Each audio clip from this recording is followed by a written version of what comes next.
Okay, folks, it's 1:30. Class starts at 1:30. If you're going to talk about media. And what's better is stay on board with the class, okay? Food, snacks, that other stuff. After the precious hour and 15 minutes we have here together, you can talk about that, all right? Speaking of communication, I haven't been that great at keeping up with the chat and stuff, and I know that was a shame, so I just wanted to bring in some of the interesting conversations, especially the one that happened last time. I'm doing my best. I got a chat window open here, and I'm trying to watch when people post to it, but it doesn't always click with me and stuff. So there was a whole conversation went on last class that was interesting between the chatters. So you can tell by the quantity of chat that it's pretty much impossible for me to pick up when someone has a question or a comment to the class or something. So if you are joining us by chat, one way you can help out with that is really just chat the stuff that has a chance of actually getting up and relayed into class if you can. If there's like a lot of chat, then it really becomes impossible even to pick through and try to figure out what are people saying.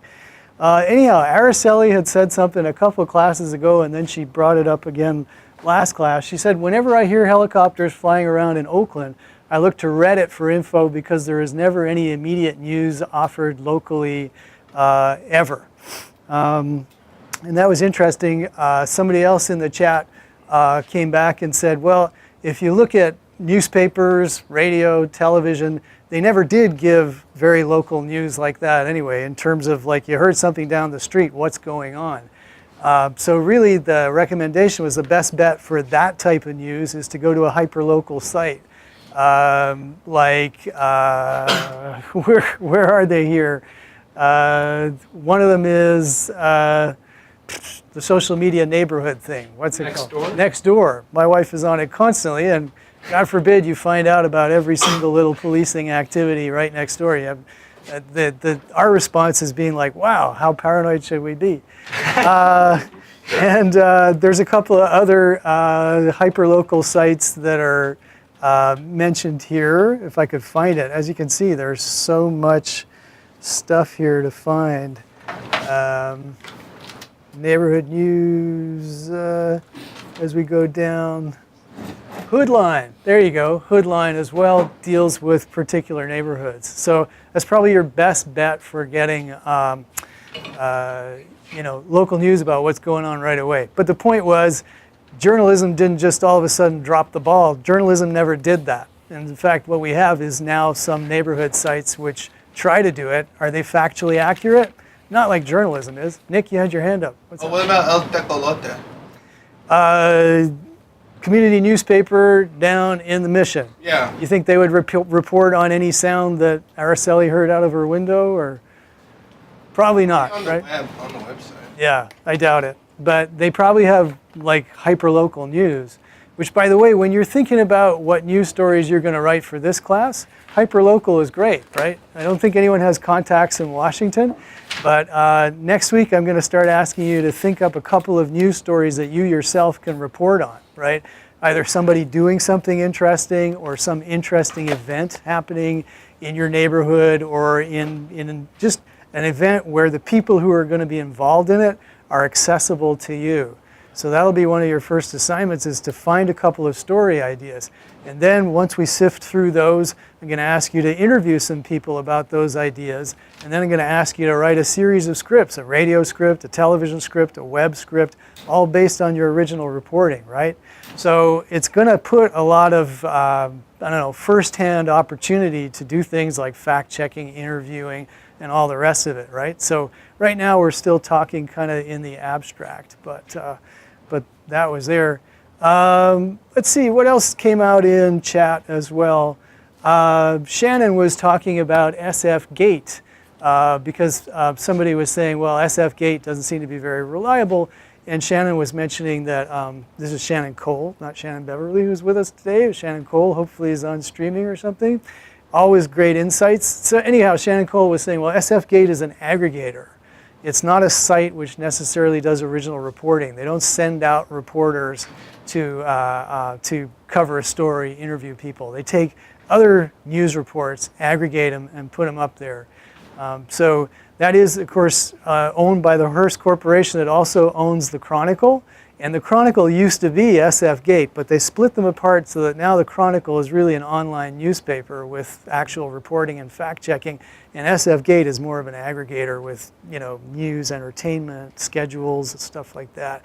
Very different beasts. So one shouldn't judge the Chronicle based on what's on SFGate. Yeah. So aggregator is a term that means what exactly is the definition of aggregator? Well, this was Shannon's term, but I could fill in her absence. I think aggregator means pulling together stories that are published somewhere else. Okay. And possibly rewriting them into additional stories and giving credit where credit's due, of course. But in aggregation, as you all know, it's a big part of online media, right?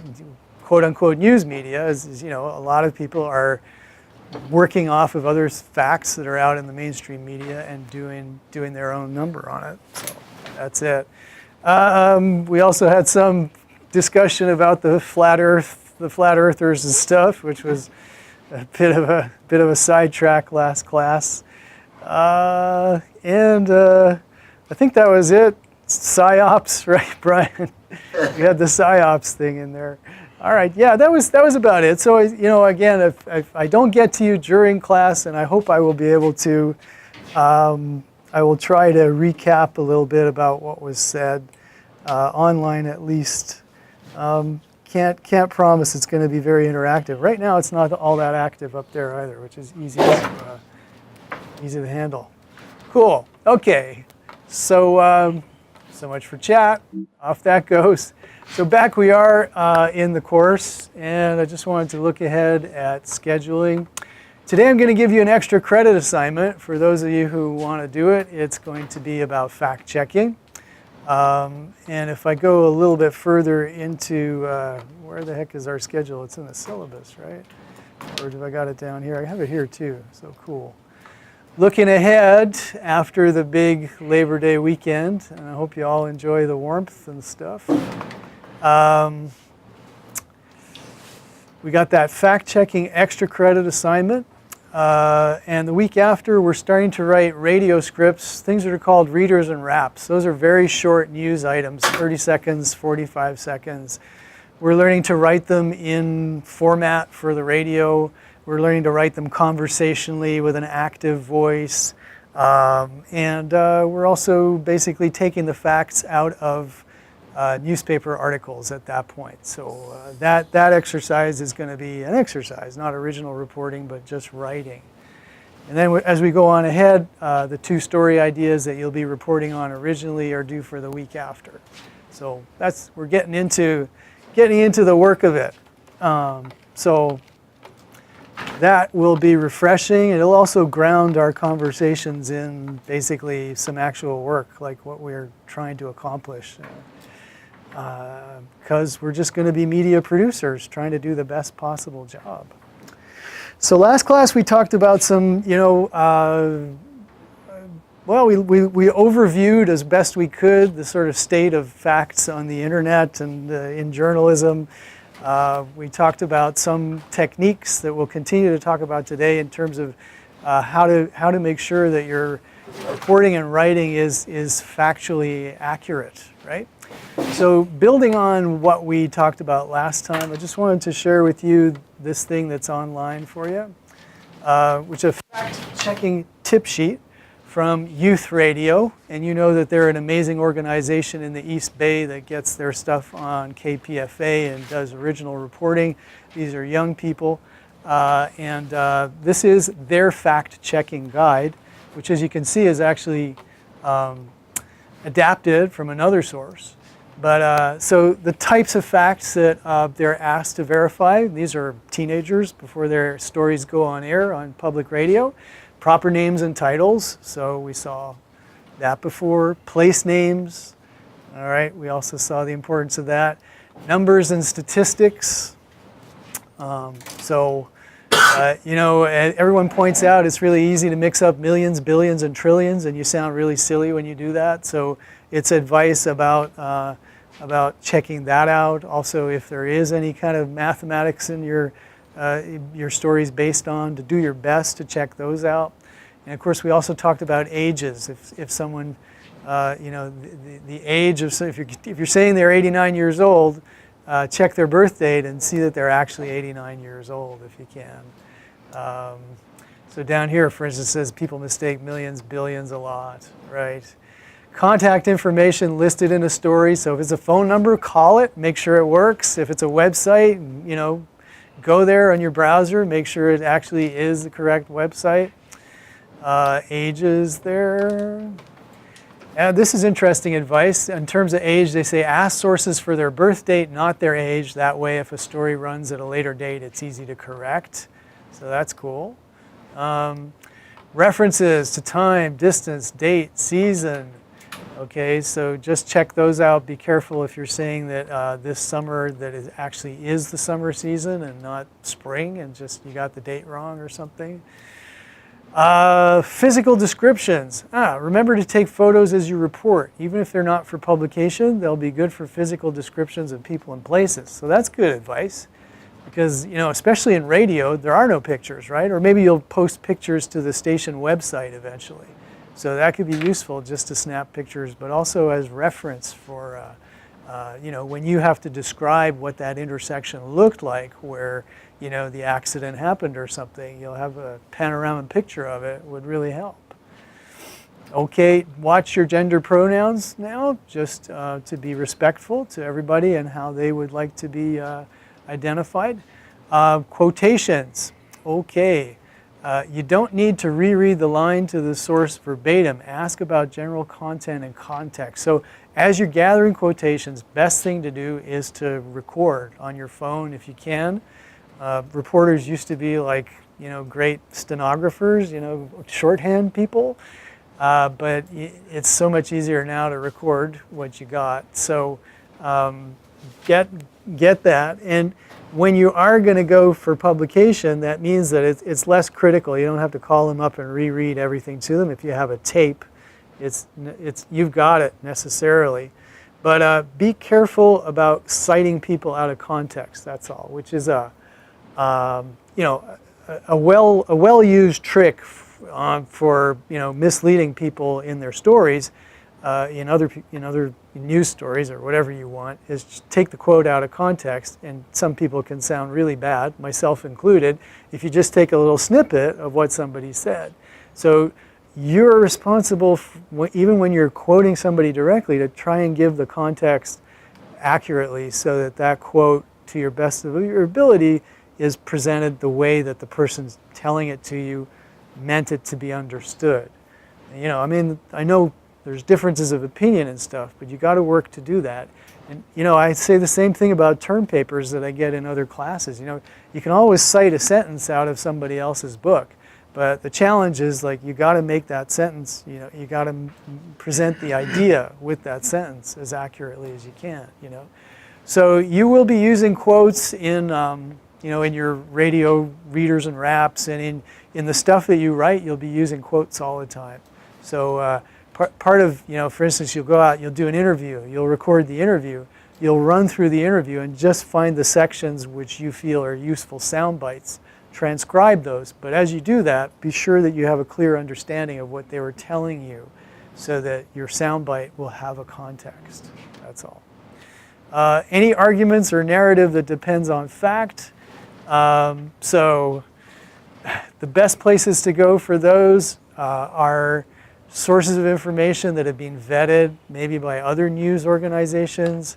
Here it says peer-reviewed studies. So if you're, working on a story about drug addiction or something like that, can you find, sources that are actually reviewed and understood as being true? And then the other thing is to watch the motivation of what you're looking for. A lot of industries actually pay to have confusing information produced, even scientific information. They'll fund studies that muddy the waters and stuff. So try to look at the sources and see if be skeptical about them anyway. Oh yeah, and then superlatives. Superlatives are big. They're huge. They're just dangerous because if you say it's the greatest, then people can actually hold you to account for that and say, was it really the greatest? And how do you know that if that was the greatest? It can, at best, it can just run into people objecting, confusion kind of. So it says here, if you can't verify a superlative, take it out or reword it. It doesn't have to be the greatest. It could just be a great, and so then you can cover yourself that way. Nick? Superlatives are exaggerations. Right. It's the only time this has ever happened. It's the first time we've had so much rain. This is the most rain, and audiences never look beyond the original article to find out if something is true. Well, that is a gross generalization, right? It's a superlative. It's kind of over the top. And you could cover yourself just by saying, audiences seldom look for, or something like that. So that is actually a way of generalizing your way out of making a claim. So there you are. That's what youth radio advises the teenage reporters who work over there to do, and they produce some excellent content that gets up on public radio, which is good. And so I'm just thinking, in the mention of public radio, I've also seen NPR ethics. Let's just see what NPR does. I know they have something up here. Comparison, full handbooks, accuracy. There we go. So looking at how public radio hangs, so notice everyone's got a checklist, which is cool. All you need is a list. Go down the list, right? Is every name and title correctly spelled? We got that. Are the quotes accurate and properly attributed? So check they're going back to their tape and making sure that they've written them out well and who's talking. Have I reviewed my spelling and grammar? For sure. Oh, and by the way, on radio, they're going to ask a guest, how do I say your name exactly? Just so that they can say it right. Is every number and calculation correct? Are all the terms being used correctly? Okay. So here's a case where you get into technical words like, is somebody being detained? Has he been arrested? I mean, when I read stories about court stuff, the grand jury, someone's arraigned, all of those are technical terms. I don't even know, exactly what they mean, but I count on the reporters who handle the beat for, legal issues. I count on them to actually know that and use the right terms. Otherwise, we're going all over the place. So if you're writing a story like that, maybe you want to talk to people who know that type of stuff. Maybe even your source can probably clue you in on that. Do I need to check a source's fact against what others are saying? Advocates can skew things in their favor. So that again is the advice, like what's the source? What's their interest in what they're telling you? And that should right away send you looking for additional sources to verify that information. Now, most of the stories that you'll be reporting on that you dig up yourselves are not going to require multiple sources. If you're telling an interesting story about someone who's working hard in a community group and doing good, you may want sources to flesh out the story, but not necessarily need sources to verify every fact. Do they say that the thing started in 1989? It would be good to ask that of somebody else that you're talking to, but it's not as critical as when there's a dispute, a public dispute about facts. So I think NPR is handling bigger stories than we might, but it's all important.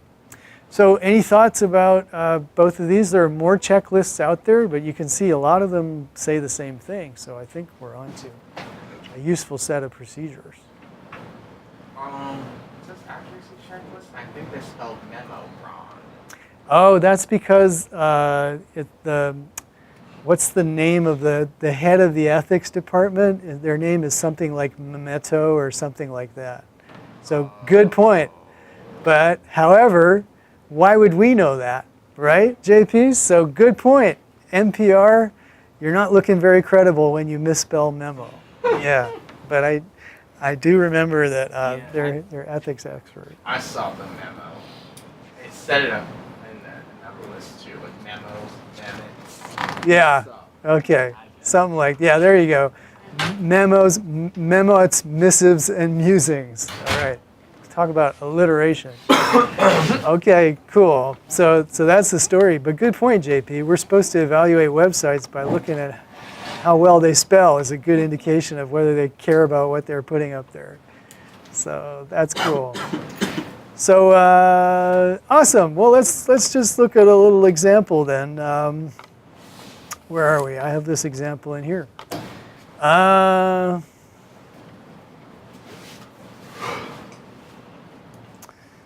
San Francisco Chronicle. Okay, this is great. How many people still read the newspaper? Like daily? Anybody else? You, Ryan? Once if it's lying around or such? Yeah. Okay. Yeah, it's not a very often consulted media forum, right? Still have a daily subscription. Sorry? You still have a daily subscription? Wow, amazing. How can you justify cutting those trees? Sure. Talked you out of it. Call the Chronicle. However, this is one example we can follow up, and then you'll see in the extra credit, I'll ask you to find your own example if you want to do it. So this is a story in the Chronicle last a few days ago, no more than that. Whoops, that's a little bit too big, isn't it? There you go. And it covers education, and I just felt more comfortable digging out a story about education because since I work in some of these places, I've been following a little bit more of the news. And you're welcome to work on stories that you are close to or know something about. It just helps a lot. As a professional reporter, you get posted onto a beat, you cover particular things. And so I think this one, well, one of the beat reporters on education in the Chronicle is Nanette Asimov, who I think is the granddaughter of Isaac Asimov, the science fiction writer. Incredible. Yeah. Anyhow, so we've always viewed her a little bit skeptically due to her reporting on the City College crisis, which, while factually accurate, did tend to, I think, skew the story a little bit, but that's my bias, and I'm glad to own it. So anyhow, here's a story about administrators in the CSU system, San Francisco State included. The CSU system was recently audited, and a number of irregularities were kind of identified in the audit, things that they should fix, and out it comes as a story. And here's the headline. So, it's Melody Gutierrez. Okay, so it's not Nanette Asimov. So, lawmakers want CSU's generous employee benefits tamed. Let's think about that. In fact, there were several shortcomings that were identified in the auditor's report, but this one made the headline. So there is something that you could already sort of argue with. They pick one of the things and put it up in the headline. Why do you think they go for that one? I mean, I don't have a short list of all the others, but if we dig down in there, management positions grew at more than twice the rate of faculty positions. Because they felt that the taming was the biggest issue and the rest of them were just minor. I think probably. And why would they think that's the biggest issue, do you think, in terms of? Because, we're working with minimum wage jobs, and the employee benefits are much bigger than our people's salaries. Yeah, gotcha. So JP, I would agree with you, and I'd like to hear from other people if you want. But what JP is saying is that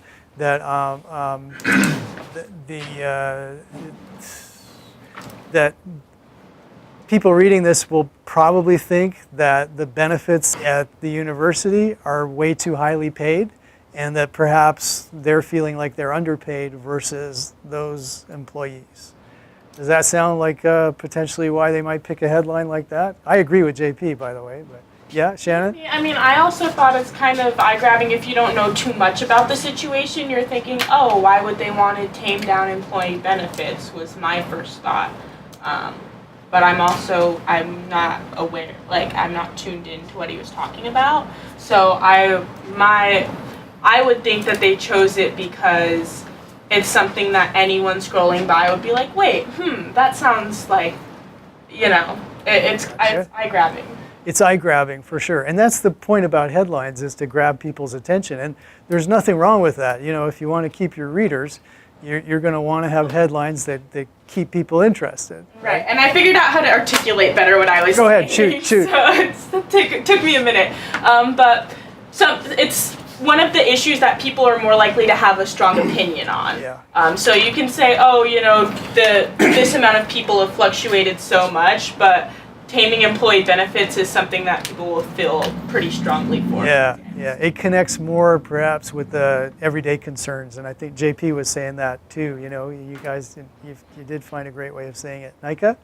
I think the use of generous, that adjective, definitely kind of skews it in a way because it makes it seem like it's too much instead of they want to cut employee benefits, instead they want to cut generous and overspending employee benefits. Yeah. There's definitely a skew there. Got it. I think so. And there's also a general, it seems like a lot of people think that public employees, of which university and college professors are, that public employees have too sweet a benefit package because most have some kind of pension, and most people nowadays don't get a pension with their jobs, and that really, it's something that people feel and think about, connects to their wallet.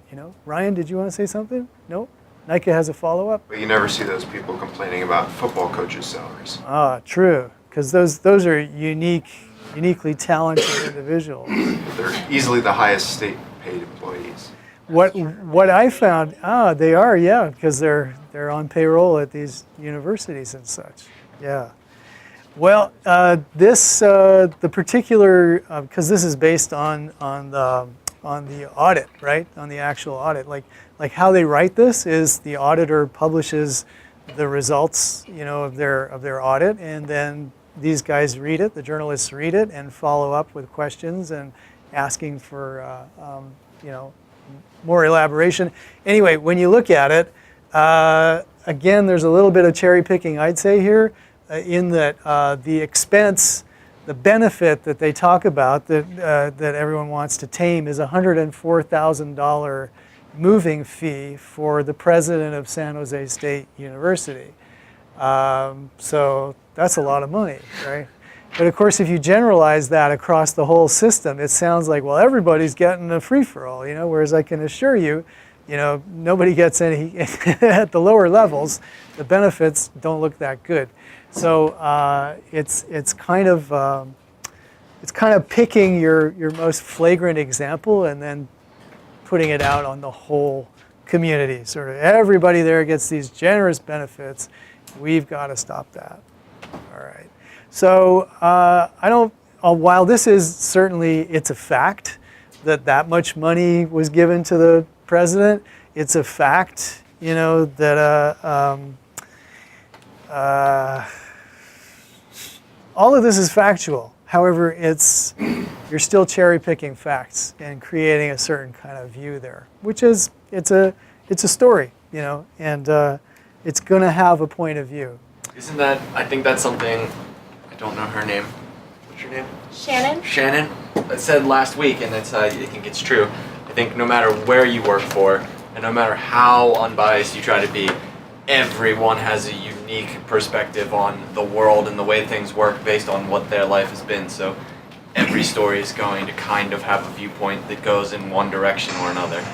However, in this case, it's based on a document, and they're reporting what the document said, and they're using such facts as dates, money, etc. So yeah, Nika? Does it mention how many of these $104,000 payouts were issued? No, it doesn't. Just one. That's not really. It doesn't. It mentions it simply for the president. So they kind of cherry pick the biggest example. that sort of goes with the whole like creating connotation based on your experience, even if you're working directly from a document. If the president of San Jose State was to like write something based on that same document, they'd probably highlight different aspects of it in order to like, you know, oh, it's just been this one payout, this is what the other benefits are, and it can all be based on the same document, but could have several different connotations just based on which facts you choose to include. Right. They might go so far as to say, you know, the compensation for this is commonly done all kinds of places. They could demonstrate that to cover their butts, you know. Yeah, they would feed back in that way. Yeah, so, I mean, you know, I find the idea that it's inevitably biased, I think it's both true but also beside the point, because what their job is over at the Chronicle is to, you know, relay that information, and they also go about making it as interesting as they can to their readers. But they don't cross the line in terms of editorializing. They don't say, I mean, to put generous as an adjective in the headline is taking a step, definitely. You know, others might say reasonable. You know, it's a reasonable expense. This person's coming across the country, and if they didn't have this, they wouldn't come here. You know what I mean? No, it's a lot of money, but if you want that particular hire, then I guess you're going to do that. Anyhow, the point is not to defend what the CSU does with the system, but rather to say that in this article, sure, we can see some signs of, you know, presenting the story in a way that will connect with the readership the most vividly possible. But the other thing is, if you're going to fact check this story now, what you're going to be interested in is, you know, the basic documents, like where does it come from? And just checking out, making sure that what's written in the doc is going to be what you report, you know. So, I mean, we're on the cover page here where the auditor basically says, you know, here's the basic source document here. So talking about budgets. Here's the factual stuff about the growth of administrative staff, because part of what they're saying is the administration grew twice as fast as the teaching faculty, which they felt was bad. And here we go. Finally, current CSU policy does not cap relocation reimbursements. 10 of the 27 CSU executives who claimed reimbursements received more than $25,000 each. So that number went down a great deal as soon as we started to cover 10 out of 27 CSU executives and stuff. And I guess if we dig in here, perhaps we'll find that exact fact about The other 17 got even less than about that. Yeah. So it changes the picture a little bit, doesn't it, when you go in here? Yeah. Yeah. So, you know, as an editor, you might be talking to your reporters saying, well, you know, should we really lead with that? I'm not sure whether they were on board with, you know, that particular bias or not. The main thing, though, is if you want to fact check this, or even as a reporter, this is your primary document. This is what you're going for. And this is, I downloaded from the government website, basically. There's also the CSU response. So when the response is cited, they're also going to have this. And in fact, they also posted this on the state auditor's website as well, as they explain themselves and also, you know, respond to each of those criticisms or allegations or whatever. And I'm just wondering. And then there's actually feedback from the auditor to the university. Response. Moving and relocation payments that are necessary to recruit high-level talent to CSU can vary considerably. As the audit notes, in some cases, payments associated, blah, blah, that's sale of a residence. Consider establishing a cap. Well, there you go. So presumably this was also available, again in the reporting. So you wonder why the reporter wouldn't also include some of maybe the feedback, some of the response. If CSU says they're going to consider putting a cap on executive moving expenses, that didn't make it into the story. So the story also kind of implies, oh, there's this terrible problem, and that's it. It's like, well, CSU had a response, but that didn't make it into the story. And I mean, I downloaded these like the day after that story appeared. Well, there you go. And then there's also the possibility while you're fact-checking and stuff like that, you can also see the story written up in quite a different way. So another version of the story from the LA Times has a great deal more space and can go into a lot more of the story. So whereas the Chronicle, let's see, the Chronicle did interview a state senator, but this has many more folks. It has a response from Tony Moll, who's the Cal State spokeswoman. She's sort of explaining some of the disparities on the last page there. Finally, the university is committed to being a responsible fiscal steward of public funds. So in the LA Times, which gave more space to this issue, there's more room to get the other side of the story back, I guess. So in fact-checking, one could also go in and look at other media and how they're treating it. Yeah. So I remember reading the Chronicle story. I think it came out in May. I don't remember, but I remember them not mentioning that the CSU still operated completely within their budget, which I think is quite an important point of all this. Okay. Right. So why should we be upset if they're? Yeah. Well, it's public money, so we'd assume that maybe they should put that money towards better things. More classes that people could get into, because it's a challenge to get into classes there and stuff. Yeah, but it's, yep, point taken. Okay, so these would be some of the primary documents that you could work with, and which obviously the reporters who reported on this story were working with. So, the point here would be to, if you're lifting quotes from those documents, to go back and make sure that they're adequately sourced. If you wanted to look up, for instance, if you were writing into your story Tony Moll, right? So Tony Moll, CSU, oh, that completes itself rather well. A great place to go. Remember we talked about not using necessarily LinkedIn or something like that for getting somebody's actual official title and stuff, but here a staff directory from the CSU. You could find her official title, and there she is. She's Director of Public Affairs, and you could get the spelling of her name right and so on and so forth. So that would be it. And of course, you could establish contact through this way if you were a professional reporter. By the way, in the reporting I'm going to ask you to do in this class, you're less likely to have to make contact with somebody you don't know, somebody in a like at the CSU or something like that. You're more likely to work on stories that are closer to you. Like your church is involved in a relief drive for the people in Houston or something like that. So you'll be talking to people who are probably more accessible, which is good, because I think you'll find one of the main obstacles is people flaking on you. You need some information, you set up an interview time, and they don't want to do it or something like that. And then it's like, oh, the assignment's due. And it's like, welcome to the world of reporting.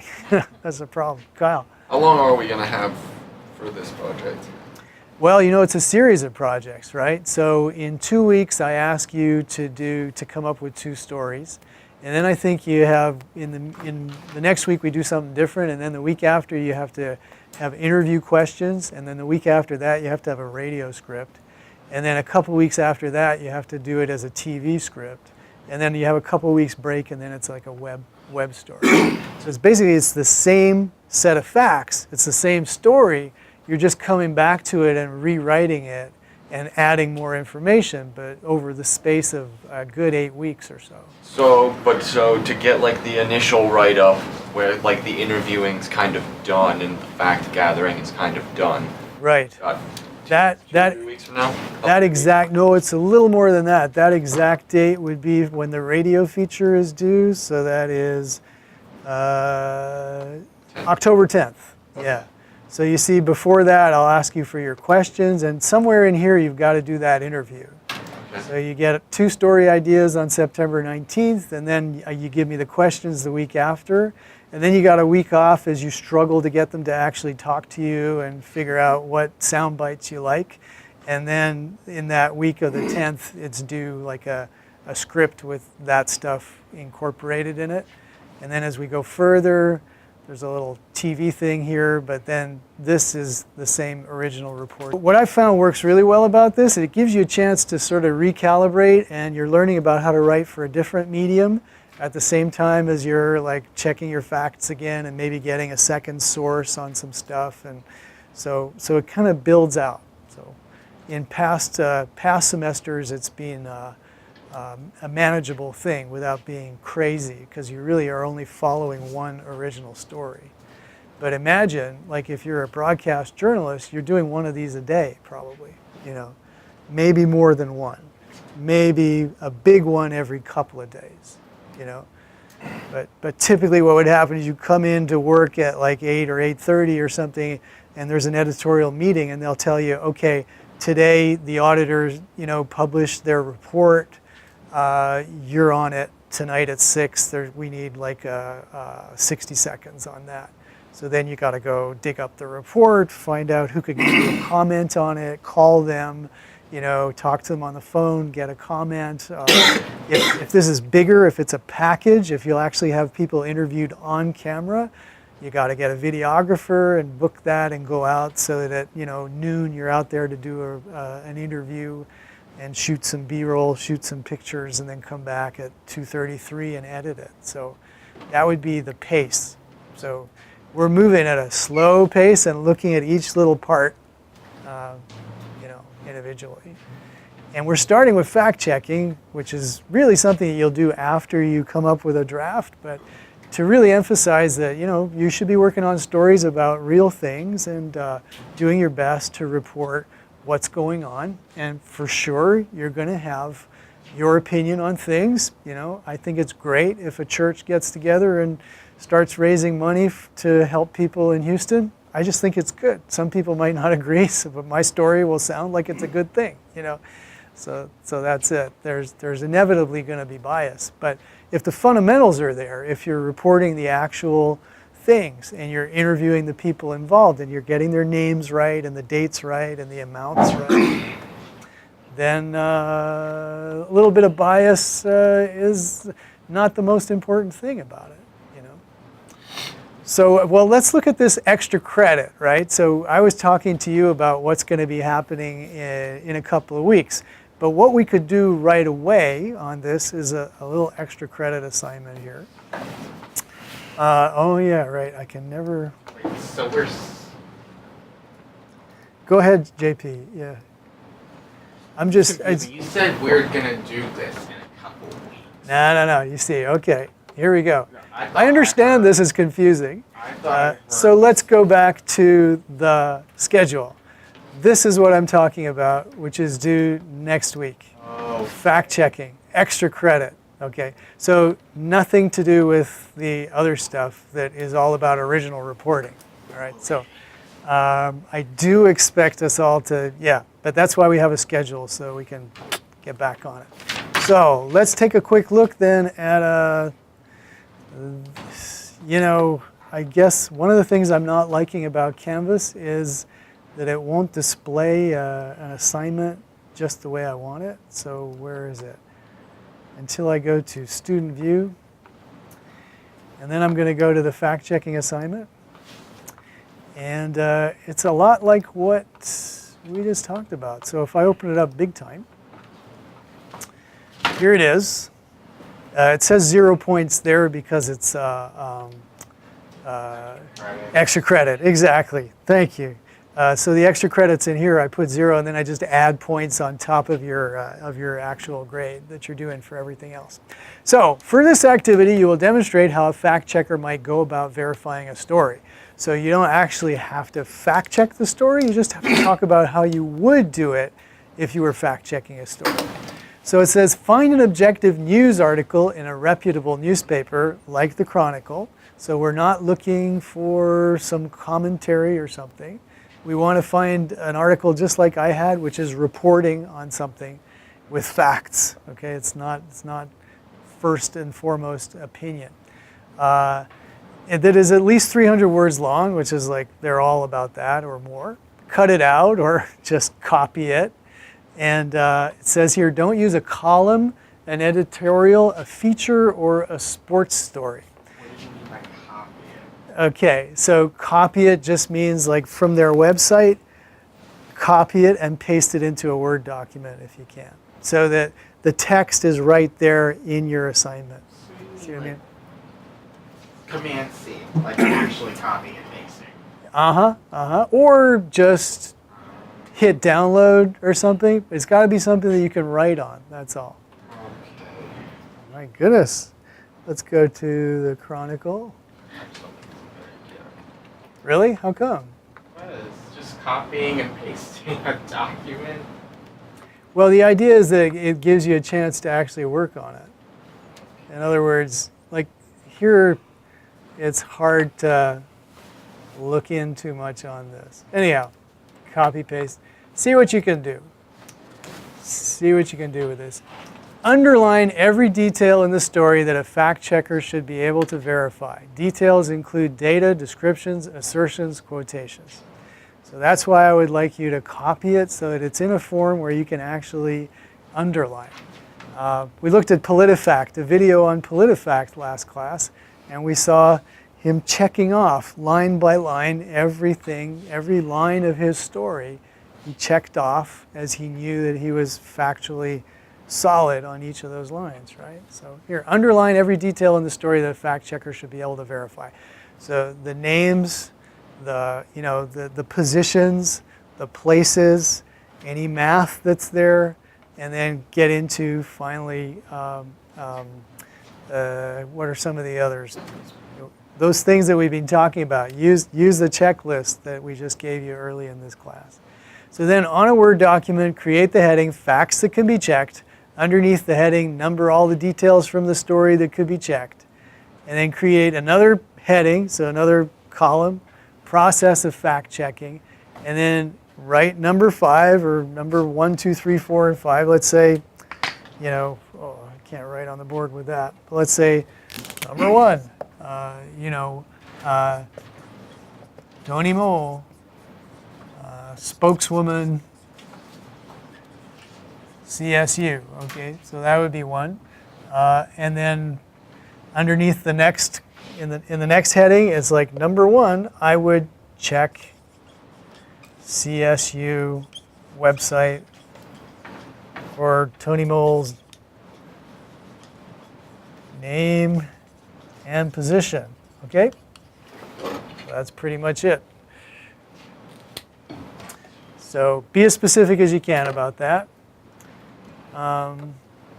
So if you do have to contact somebody, just explain who that would be. So for instance, if you're verifying a quote from somebody, say, well, I'd have to call up Tony Mole and ask her, just verify that, the president of San Jose State was paid $104,000 or something like that. Could you find the phone number? How did you find it? Well, you found it through the directory. We just looked her up and found her in one Google shot or whatever, one link away. Also discuss what the fact checker would need to verify with the source. Refer to the detail listed in the previous section of your report. So it's like basically, what is the stuff that you have to talk about with Tony Mole?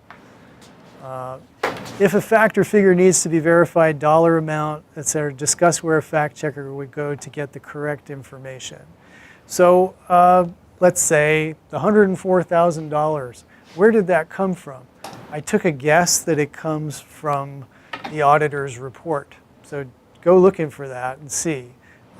But if it didn't come from the auditor's report, where else could you find out about the salaries of public employees? Because most states actually publish those. So I don't know exactly where to look for it, but you could Google it or call a reference librarian or something if you want to take this to the extent that a professional, copy editor would take it. They would probably know already where to look, but if they didn't, they could go and find out for sure.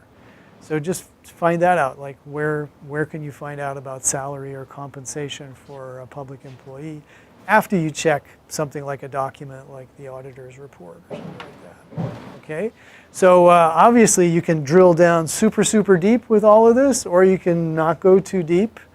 But this is at the heart of it what professional journalists do in order to be accurate, or copy editors, specifically. The reporter's supposed to be accurate, and then the copy editor the reporter submits the story, and they're supposed to check it out too and do this if necessary. So this is the way real news works, I guess. And that's it. So if you want to do it, I think it could be interesting to do. If you don't want to do it, you're not losing anything. It's extra credit, right? But I encourage you to do it because it would be highly educational. Questions about this? So you see why I thought you should copy or print it out or whatever. As long as you got the chance to write on it, I think that's okay. But what you're turning in is a Word document with just, this is what I need to check. This is how I would check it. Cedar? Points of extra credit. Well, we just see what's reasonable. I just want to compare it to other stuff. So one sec. I'm sure I had an idea when I thought this up, but it's just been such a rush of stuff. So let's see. Your story ideas are worth 5 points. I mean, we're all up here on a total of 100. So I can't give. I'd say 2.5 big ones. Okay, 2.5%, which sounds ridiculous, but heck, look at everything you're doing here in this class. Did you remember this? Are we depressed yet? There's a lot. So you don't actually have to follow through and check the facts? No, as you long as don't. You can have Just the resource yeah. where you would go to. Say what you're going to do. Okay, cool. Yeah. Okay, so you're going to do it. You think so? Yeah, All right, now Shannon. I haven't actually Do it. checked the facts, yeah. Good. All right, I'm glad. I think everyone should do it. It's a great exercise. But let me check chat just to see what's going on here. People may have some questions about this in there too. Yaya says it's tragic what's happening in Texas. So Javier doesn't like the camera angle. Superlatives. Jenny refers our mention of superlatives to Donald Trump's favorite tactic. Absolutely right. Jenny says, is hyperlocal a media term category or just a description of sites referenced like Nextdoor? Yeah, Jenny and anybody else who might be interested in that, hyperlocal is actually a bit of jargon that is used in the news business. For the last 10 years in online publishing, everyone's been very excited about hyperlocal sites. I actually have a list that I can post onto Canvas if it's not already up there. It was in the old website. So the idea here was that you could make really small media companies that were covering like individual neighborhoods, and they could survive by selling advertising to super local businesses, And in some parts of the country that worked out well. And they've called that hyperlocal media since they tried to do that. And if you Google it, you'll probably see a lot of different results on it. What is it? Sorry? It's branched out too. It has. AOL tried to turn it into a big business. AOL tried to create a network of hyperlocal sites and sell advertising, and it had a particular name, which I'm sorry, like my mind is a sieve, but it escapes me. Everything was like a scribe. It wasn't a scribed. It was a something in the, let's see, so their project did not succeed. Patch was one attempt to kind of scoop up all this small business hyperlocal activity and sell advertising on it. And it seems to be working better. Patch, have we ever heard it? Yeah. Have you heard of Patch, really? Yeah. I've never actually used it, but I have gone to, well, and then Nextdoor came on the scene, and I think that's probably cannibalized Patch's audience, you know, in the way that Craigslist has largely killed the newspaper business by taking all the, you know, advertising, all the classified ads out of the newspaper business. It just seems to me that Nextdoor would supply you all the local news you want, and more. So I don't know how hyperlocal is as a prospect. But when you're coming up with your stories, like, you know, what's going on in the Sunset, or you know, a new cafe that's opening up with some particularly interesting thing about it, and you might want to profile that for one of our assignments, you know, consider that there's always going to be like a hyperlocal site that would actually post this, you know. So I'd say, I think a lot of students, and myself included, are intimidated by the idea, oh my God, I have to report on, you know, something of great importance, you know. You don't. You can report on something that is enriching the lives of people in your community, one place or another, and that's great. That's more than enough. That's also of great importance. Yeah, I agree. You They'll know. remember that sometimes. Yeah, and it's also usually a level of social activity which is not so contested. You know, I mean, the culture wars rage in the media, and they're national in scope. But when you get down to what people are doing that's good in your neighborhood, or bad in your neighborhood, you know, you can also go that route. I mean, you're working in areas where the stories are connecting with people in a different way. They're not instantly ideologically, you know, committed to some view or another, I find, anyway. I hope that's our experience, group-wise. Okay, so that's the extra credit, and I hope some folks will want to do it. And I wrote down how much I'm giving. I should really like inflate the scores to, like, you know, anyway, I should stay on track here because I can just be stupid and confusing as well. All right, let's see. Let's run through some PowerPoints for some other insights that might be in there that we should cover before we move on. Next week we'll be on a different one.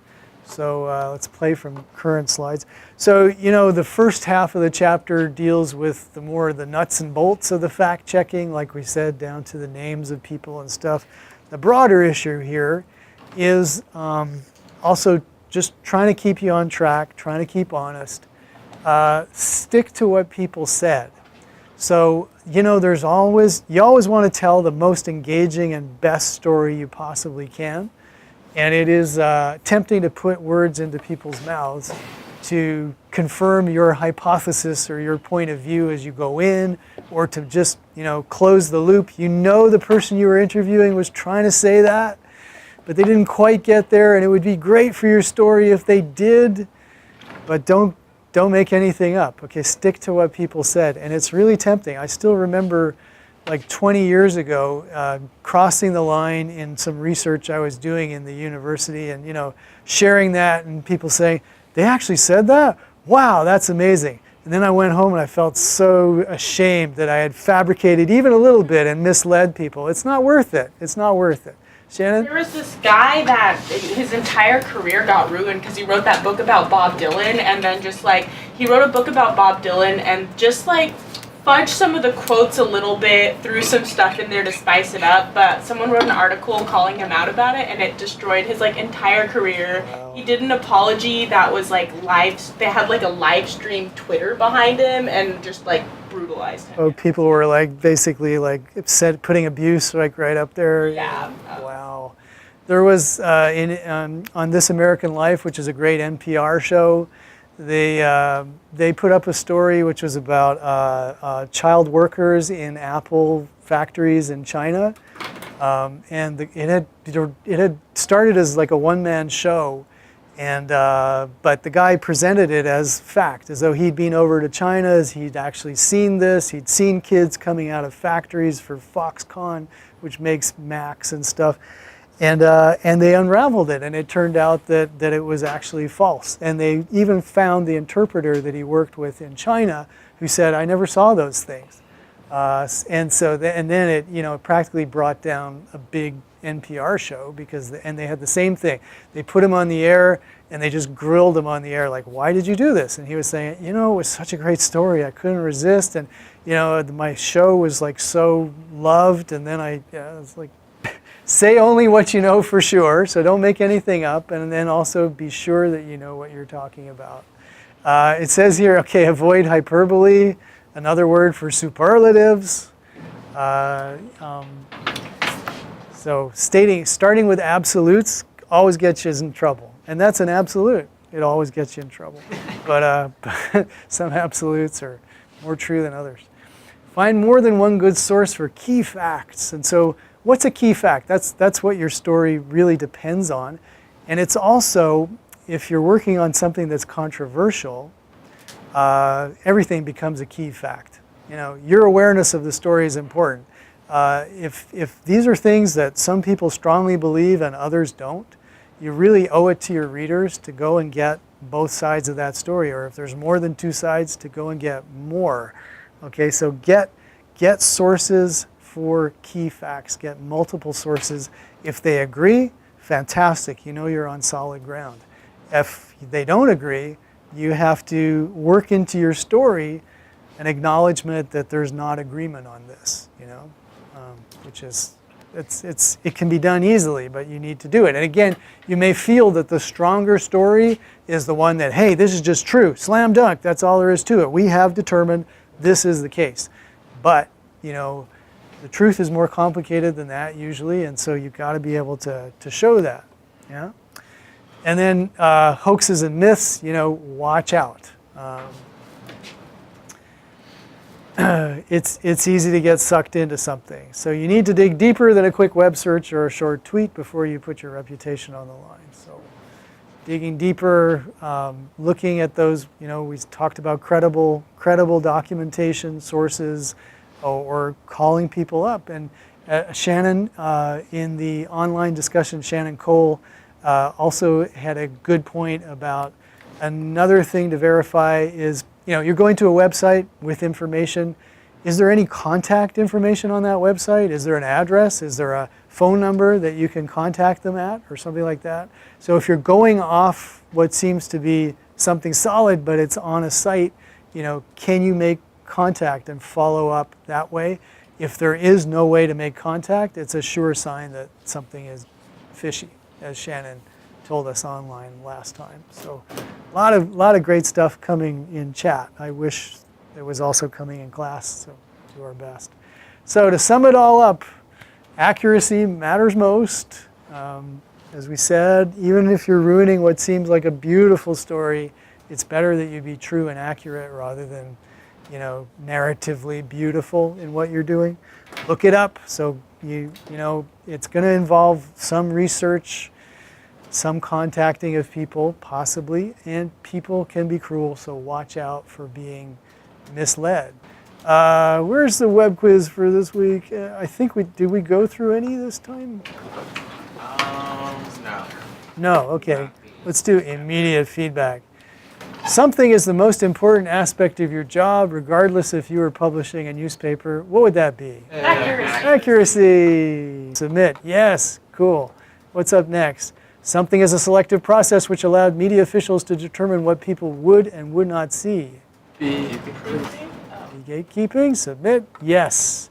So we also talked about that in the earlier class, that the role of copy editors or editors in general, they keep the gate as to what gets in the news. Today, something has opened up the floodgates of information, making the job of professional media operatives different but even more crucial. What? The internet. The internet. We're a highway. Should always be pluralized. That's true. Today, something helps people separate fact from fiction, reality from myth, and honesty from dishonesty. What would that be? Their brain. I say media writers. Yes. Not to blow our own horn too much. Huh? A primary rule to remember about media writing is To go by memory as much as possible? No. Sounds good. Include it if it sounds good? Anything No. right. Don't waste too much time on fact checking. All right, that's A. But I like those alternatives because it describes what some people are doing online, I think. Good places to verify your information include all of the following except, where should you not go? Websites of unknown. Websites of unknown origins. Perhaps in the Eastern European area where teenagers are cranking out news. Okay, Information Can't on the trust dark those web. Macedonians. that's right. Macedonian websites, that's what you should. Basic fact checking includes all of the following except Consider different ways to act. ways to act. That's weird. What does that even mean? Act checking. What does that even mean? However, JP is right. Is this better than Cahoots or not as good? I don't know. It's not as fun, yeah. When you do basic fact checking, it's important to look into any numbers included in the story. True. Come on, let's do it. All right. And one way to avoid confusion is to paraphrase a source's quotes as much as possible. False. False. No need to paraphrase, all right? You can actually cite them directly if you want, so not as much as possible. Instead of sticking with vague terms, do more research to solidify your claims or attribute the information to a source. This is true. You might have hesitated, but this is very important too, and maybe we probably didn't talk enough about it. Maybe next class we can just mention it or something. But you know, if you find yourself not sure exactly of the number of things or exactly when something happened, or that's a good sign to you that you should do a little more research to follow that up. Or if you're kind of stuck, generalize more so that you're not actually tying yourself into something that you haven't established as absolutely true. So it's, if you can't go deeper, maybe go shallower and make sure that you're not being misleading. In order to engage your readers, it's good idea to start with an absolute. False. False. Stay away from them absolutes unless you're a philosopher. If you can't explain it, it's okay to write it if it attracts readers. False. False. Come on. Come on. Who wrote these questions? When writing for the media, the key is to examine the fewest number of sources for key facts as you can. That is absolute. Oh my God. Do the least amount of work possible. That's the hoaxes and myths used to be present on the internet in the past, but are now no longer the issue. Oh wow. Well, everything got better. All right, there you go. That's right. Again, so there are some people who post misinformation and rumors online just for fun. Macedonian There you go. Yes, let's. It all comes down to Macedonian teens. All right, so I think you guys did great on that little quiz. And there's nothing new on chat, so I'd say we're done. We're done. Have a great Labor Day weekend.